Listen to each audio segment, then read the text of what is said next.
कभी सोचा है जब माता संतान को जन्म देती है तो क्या होता है? 9 माह का गर्भ, प्रसव की तीव्र पीड़ा। कहते हैं ये पीड़ा इतनी भयंकर होती है कि मानो जैसे संतान के जन्म के साथ माता को भी एक नया जन्म मिल जाता है और इस जन्म के साथ अंत होता है माता की पीड़ा। किंतु यदि आप दृष्टिकोण बदलकर देखें तो आप ये समझेंगे कि पीड़ा का ये अंत एक अपार आनंद का प्रारंभ है। आरंभ संतान का और संतान माता पिता के लिए सुख का प्रारंभ है। जीवन के साथ भी यही होता है। हम कभी कभी किसी संबंध या किसी स्थिति के पीड़ादायक अंत के कारण इतने विचलित हो जाते हैं कि उस आनंदमयी प्रारंभ को देख ही नहीं पाते। स्मरण रखिएगा, पीड़ा आनंद के प्रारंभ का लक्षण। राधे राधे। इस पुष्प को देख रहे हैं आप? कितना सुंदर है ये पुष्प। हर कोई चाहता है कि ऐसे किसी पुष्प को वो अपना ले, अपने पास रख ले। अब सोचिए, पुष्प को ये जो सम्मान मिलता है ये किस कारण से मिलता है? केवल इसलिए कि ये सुंदर है? चलिए आपको कुछ समझाता। ये पुष्प जब डाली पर होता है सुगंध से हमें आकर्षित करता है। इसी पुष्प की यदि आप माला बनाओ, किसी मूर्ति पर चढ़ा तो यह आदर का प्रतीक बनता है।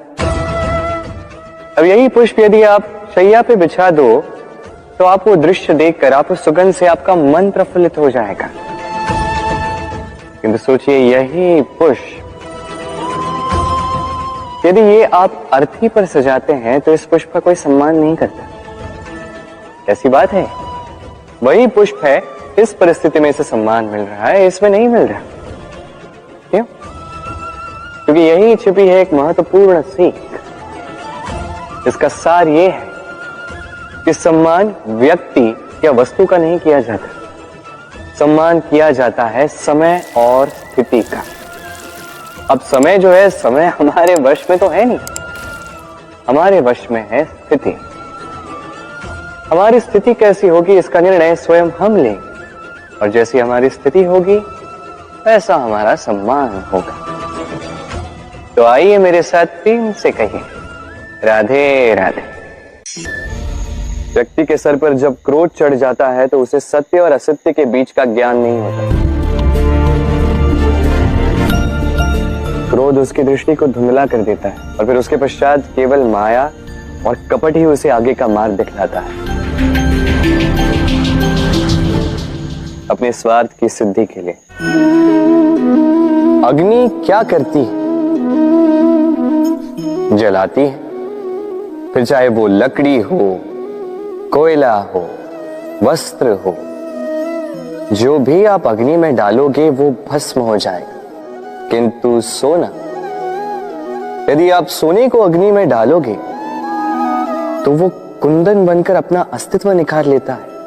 यदि आप लोहे को ताप दो तो वो फौलाद बन जाता है। क्यों? क्यों होता है ऐसा?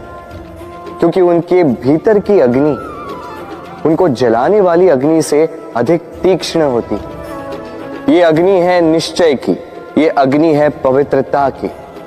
यदि आपका निश्चय दृढ़ हो, आपके विचार पावन हो, तो कुंदन बनकर निकलोगे, फौलाद बनकर निखरोगे, भीतर से बल पाओगे और कोई आपके साथ अनिष्ट नहीं कर पाएगा। राधे राधे।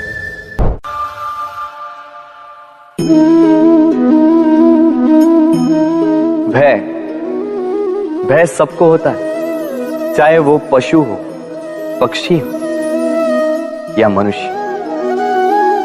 वास्तविकता में मनुष्य भय को अपने साथ लेके ही जन्म लेता है। तो इस भय से, भय कैसा?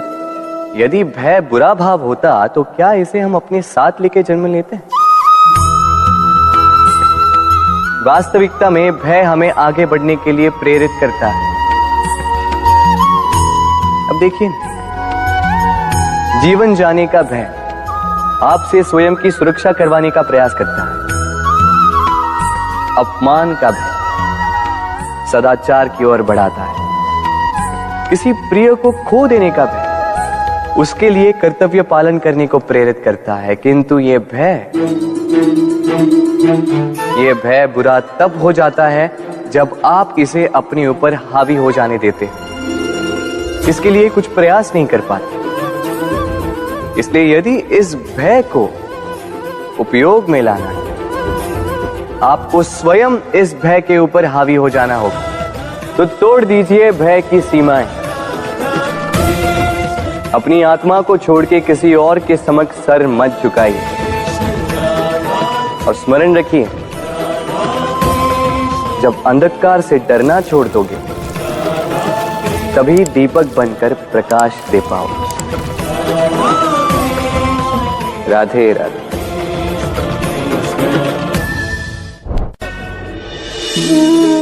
प्रेम संसार का सबसे पवित्र बंधन है, पर सच पूछो तो ये बंधन से मुक्ति है, स्वतंत्रता है।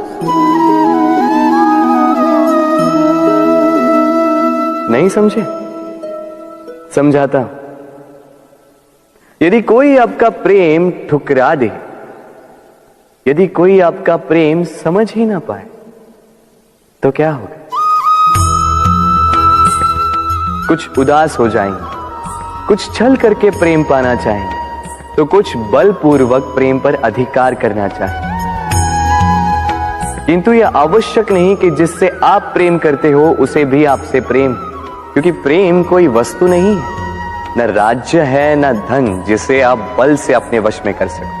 प्रेम वो शक्ति है जो आपके लिए हर बंधन तोड़ सकती है, किंतु स्वयं किसी बंधन में नहीं फंसती।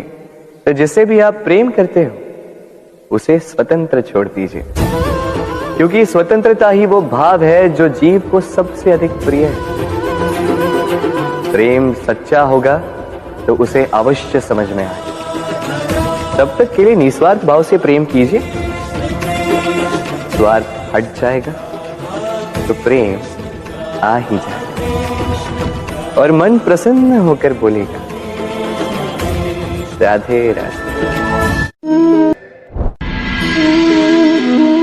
मनुष्य का स्वभाव है कमाना, संग्रह करना, फिर चाहे वो धन हो, नाते हो, संबंध हो या हो प्रसन्नता। परंतु क्या आपने कभी सोचा है, नियति ने यह संग्रह करने की प्रकृति मनुष्य में क्यों डाली? एक बीज से पौधा पनपता है, उसके भोजन से फल संग्रहित होता है। क्यों?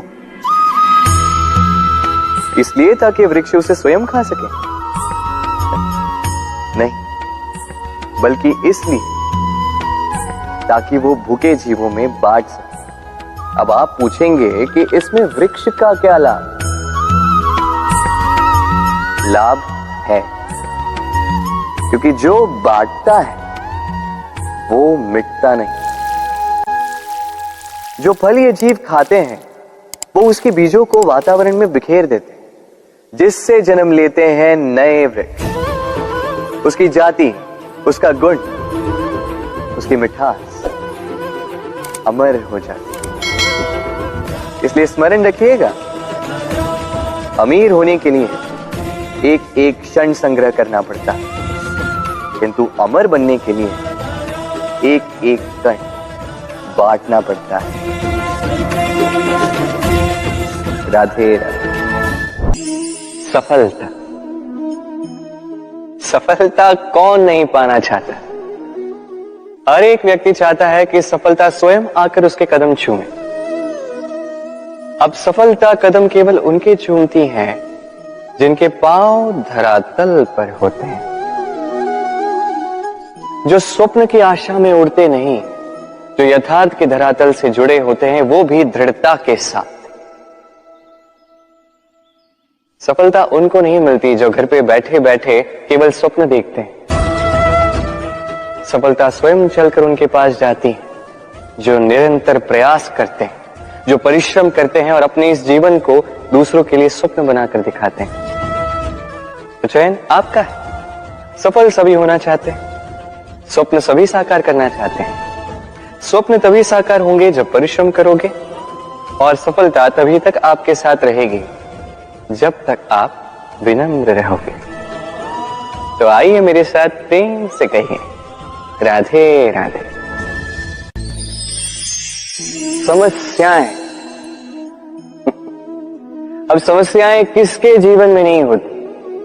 हर एक के जीवन में समस्याएं होती। और ठीक है, जीवन है तो समय के साथ समस्याएं आती ही। किंतु क्या सारी समस्याएं समय ही लाता है? नहीं, आप सारी समस्याओं का श्रेय समय को नहीं दे सकते। ये अधिकतर समस्याएं तो ऐसी होती हैं जिन्हें हम स्वयं आमंत्रित करते हैं कि समस्याओं आओ, मैं आपकी प्रतीक्षा कर रहा हूं। कैसे? अब ये निर्भर करता है आपकी हाँ और ना। अधिकतर समस्याएं इसलिए आती क्योंकि हम बार बार हाँ कहते जाते हैं, और अधिकतर समस्याएं इसलिए आती हैं क्योंकि हम उचित समय पर ना नहीं कह पाते। इसलिए बिना सोचे समझे किसी भी बात या किसी भी प्रस्ताव का समर्थन करना आपको बहुत बड़े संकट में डाल सकता है। वहीं कभी ना कह पाना यह आपको उससे भी बड़े संकट में डाल सकता है। इसलिए स्मरण रखिए, यह अत्यंत महत्वपूर्ण सीख। सदैव सोच समझकर ही हाँ कीजिए और दृढ़ता के साथ ही ना कीजिए, और विश्वास कीजिए आपका जीवन अत्यधिक सुखमयी हो जाएगा। तो आइए मेरे साथ प्रेम से कहिए, राधे राधे। संसार में नियति बहुत कुछ निश्चित करती है, जैसे हर एक वस्तु की सीमा। शरीर से जाने वाला जल, उसकी सीमा भी नियति निश्चित कर चुकी है। कैसे? देखिए, यदि आपने उचित समय पर परिश्रम करके अपना पसीना नहीं बहाया तो कुछ समय पश्चात आपको अश्रु अवश्य बहाने होंगे, क्योंकि सब कुछ यदि भाग्य से मिल भी जाए उसे कर्म से रक्षित करना पड़ता है। यदि परिश्रम करते रहोगे तो जो पाया है उसे सहेज कर रख पाओगे, और जो आप पाना चाहते हैं वो अवश्य पालोगे। किंतु यदि परिश्रम से दूर रहे तो जो पाया है उसे तो खो ही दोगे, और जो पाना चाहते हैं उसका तो प्रश्न ही नहीं होता, और बहाओगे तो केवल अश्रु। अब चयन आपका है। क्या बहाना चाहेंगे? पसीना या अश्रु? राधे राधे। तभी आप किसी झरने के पास बैठे हैं और बस ध्वनि सुनी। हाँ, वो ध्वनि मन को शांत ही कर देती है, हम एक आनंद सा भर देती है। तो इसे मैं कहता हूं नैसर्गिक संगीत। कभी सोचा है ये संगीत उत्पन्न करने के लिए जल को कितने परिश्रम करने पड़े, क्या कुछ करना पड़ा? सोचिए वो जल कहां कहां से गिरा होगा, किन किन चट्टानों से जाके टकराया होगा, कैसी तीक्ष्ण रेखाओं का सामना किया होगा, उसे कैसे लांघा होगा, अपने तन में समाहित उन पत्थरों से कैसे संघर्ष किया होगा, कैसे आगे बढ़ा होगा। सोचिए ये सब होने के पश्चात ही ये संगीत सुनना संभव था।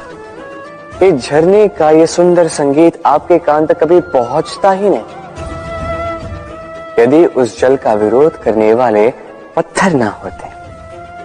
इसका तात्पर्य क्या है? तात्पर्य एक ही है, इन बाधाओं का सामना करें, इनसे दूर ना भागे, क्योंकि ये बाधाएं ये नैसर्गिक है। सभी के जीवन में ये बाधाएं आती हैं, इनका सामना करें, जीवन में आगे बढ़े। और आप भी स्वयं से उत्पन्न कीजिए ये नैसर्गिक संगीत, और इस संसार में फैलाइए शांति और प्रसन्नता। राधे राधे। हम सब ये मानते हैं कि हमें जीवन में कभी न कभी किसी न किसी स्थान पर प्रेम होता ही, फिर चाहे वो माता पिता को संतान से हो, ज्ञानी को ज्ञान से हो, किसी कलाकार को कला से हो, आदि इत्यादि। किंतु क्या वास्तव में ये प्रेम ही है? मोह भी तो हो सकता है। अब आप पूछेंगे कि प्रेम और मोह में अंतर क्या? अंतर है बंधन का। जो आपको बांधे वो मोह है, प्रेम नहीं। प्रेम वो जो आपको मुक्त कर विकास की ओर भेजे। चलो आपको एक उदाहरण देता हूं। कुछ माता पिता अपनी संतान को किसी अन्य नगर में पढ़ने के लिए भेज नहीं पाते, अपनी संतान को उसके मित्रों के साथ खेलने के लिए भेज नहीं पाते। चिंतित रहते हैं कि कहीं उनकी संतान को पीड़ा ना पहुंचे, और इसीलिए उसे बांध के रखते हैं। ये प्रेम नहीं है, ये मोह है। क्योंकि यदि ये प्रेम होता तो वो चाहते कि संतान माता पिता की छांव से बाहर निकलकर इस संसार को देखे, उसे समझे, उससे ज्ञान ले, अपनी अनुभवों से सीखकर अपना स्वयं का एक व्यक्तित्व बनाए। स्मरण रखिएगा, मोह से भय पैदा होता है और प्रेम से केवल आनंद। इसीलिए बांधिए मत, मुक्त कीजिए, क्योंकि यही प्रेम है। राधे राधे। इस जीवन में मनुष्य केवल 3 चीजों के पीछे भागता है। छाया अर्थात सहारा, संबंध, काया अर्थात सुंदर सुबल शरीर, और तीसरी मां अर्थात ऐश्वर्य। अब अचंभित करने वाली बात यह है कि समय आने पर यही 3 वस्तुएं हैं जो सबसे पहले आपका त्याग करती हैं। अंधकार में छाया आपको त्याग देती है, बुढ़ापे में काया आपको त्याग देती है, और अंत में ये माया भी आपको त्याग ही देती है। ये कुछ काम नहीं आता जिसके पीछे आप जीवन भर दौड़े जा रहे थे। यदि कुछ काम आता है तो वो है आपका प्रेम पूर्ण व्यवहार जो आपने संसार को दिया।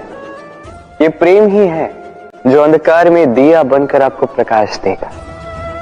ये प्रेम ही है जो बुढ़ापे में हाथ बनकर आपको शक्ति देगा, सहारा देगा।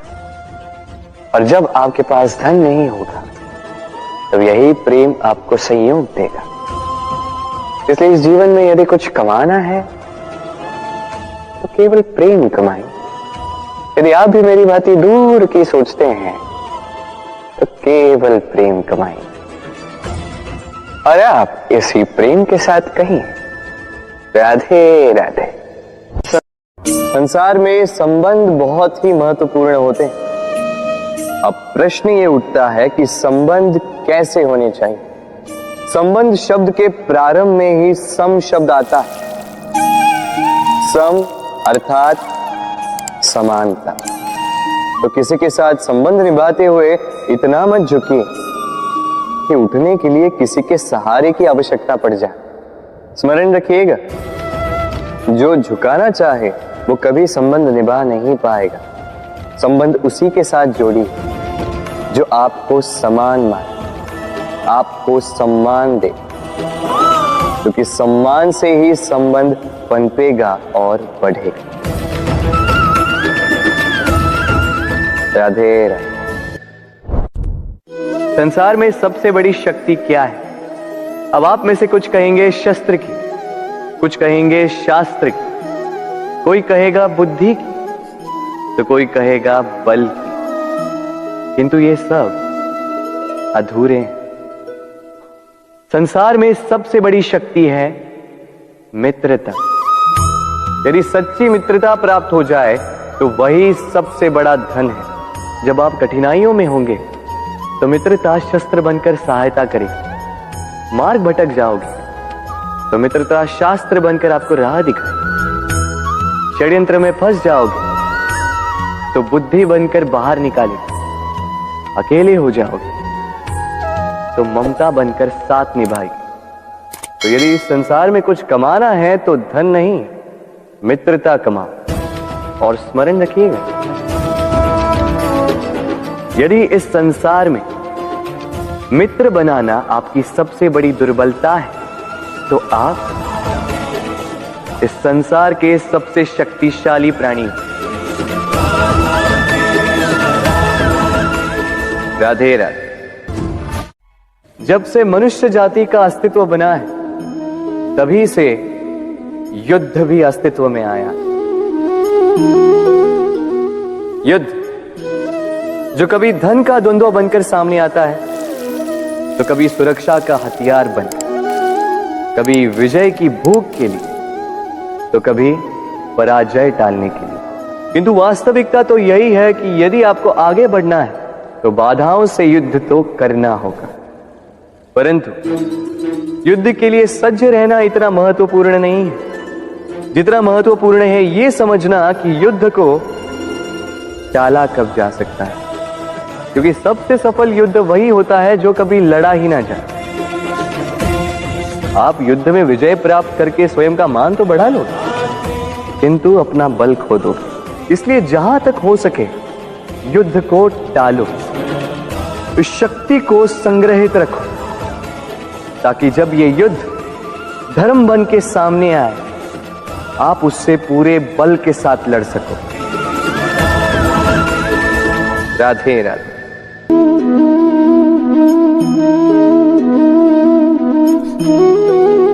कितना सुंदर प्रतिबिंब है।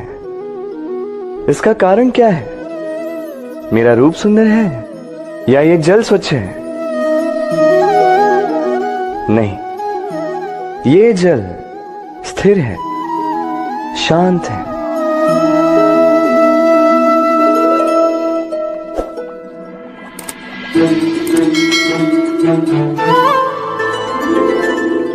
अंतर देख रहे हैं आप? वही जल है, वही रूप है, किंतु ये स्थिर नहीं है, शांत नहीं है, और इसी कारण मैं अपना प्रतिबिंब इसमें नहीं देख पा रहा हूं। क्रोध के साथ भी यही होता है। यदि आप स्थिर हैं, शांत हैं, तो आप आपकी आत्मा को देख, सुन और समझ पाओगे, किंतु क्रोध इस आत्मा की पुकार को पी जाता है। इसलिए अपने क्रोध पर वश रखें। कहीं ऐसा ना हो कि मूर्खता के कारण जन्मा ये क्रोध आपको पश्चाताप के अंत तक ले जाए। राधे राधे। व्यक्ति का जीवन क्या है? अब आप कहेंगे जन्म और मृत्यु के बीच का समय। और मृत्यु कब होती है? जब व्यक्ति श्वास लेना छोड़ दे, हाथ पांव चलाना छोड़ दे, सोचना छोड़ दे। ऐसा नहीं। देखिए, जल की मृत्यु तब नहीं होती जब वो सूख जाती। जल की मृत्यु तब होती है जब वो प्यास बुझाना बंद कर देती है। सूर्य की मृत्यु तब नहीं होती जब उस पर ग्रहण लग जाए या जब सूर्यास्त हो जाए। सूर्य की मृत्यु तब होती है जब वो भविष्य में इस संसार के जीवों को प्रकाश की आशा देना छोड़ दे। इसी प्रकार मनुष्य का अंत, उसकी मृत्यु तब होती है जब उसके भीतर की करुणा का अंत हो जाए। करुणा वो भाव है जो मनुष्य को मनुष्य बनाए रखती है, जो एक मनुष्य को किसी और मनुष्य का कष्ट, उसकी आवश्यकता का अनुभव कराती है, जो उसे बल देती है किसी और की सहायता करने के लिए, उसे पात्र बनाती है इस सृष्टि का नियंता बनने के लिए। देखिए, इस संसार में मृत्यु केवल एक बार होती, तो उससे पूर्व क्यों मरना? इस करुणा को क्यों मारना? स्वयं को मनुष्य बनाए रखिए, मृत्यु के पश्चात भी जीवित रहेंगे। राधे राधे। कहते हैं जीवन में मेल मिलाप अत्यंत आवश्यक है, संबंधों का आधार भी बनता है, व्यापार भी चलाता है, किंतु सबसे अधिक महत्वपूर्ण है व्यवहार। अब इस विषय में सोचिए, आपके जीवन में कौन आपसे मिलेगा ये निश्चित करता है समय। आप अपने जीवन में किनसे मिलना चाहेंगे ये निश्चित करता है आपका हृदय। और आप जिनसे मिले उनके हृदय में आप कब तक बने रहेंगे, ये निश्चित करता है आपका व्यवहार। अपना व्यवहार शुभ रखिए, सब शुभ होगा। राधे राधे। जीवन में कुछ भी पाना हो तो सोच और कर्म बड़े आवश्यक होते हैं, किंतु क्या केवल सोच से या क्या केवल कर्म करने से आपको सफलता प्राप्त होती है? नहीं, कुछ लोग सोचते रह जाते हैं, कर्म नहीं कर पाते और इसी कारण से उन्हें सफलता प्राप्त नहीं होती। कुछ लोग बिना सोचे समझे कर्म करते रह जाते हैं, उन्हें भी सफलता प्राप्त नहीं होती। स्मरण रखिएगा, वृक्ष को काटना हो तो कुल्हाड़ी के लगातार प्रहार करने के साथ ही कुल्हाड़ी किस दिशा में मारी जानी चाहिए इसका ध्यान रखना पड़ता है। सोच और कर्म इनका ठीक से सम्मिश्रण करेंगे तो अवश्य ही सफलता मिलेगी।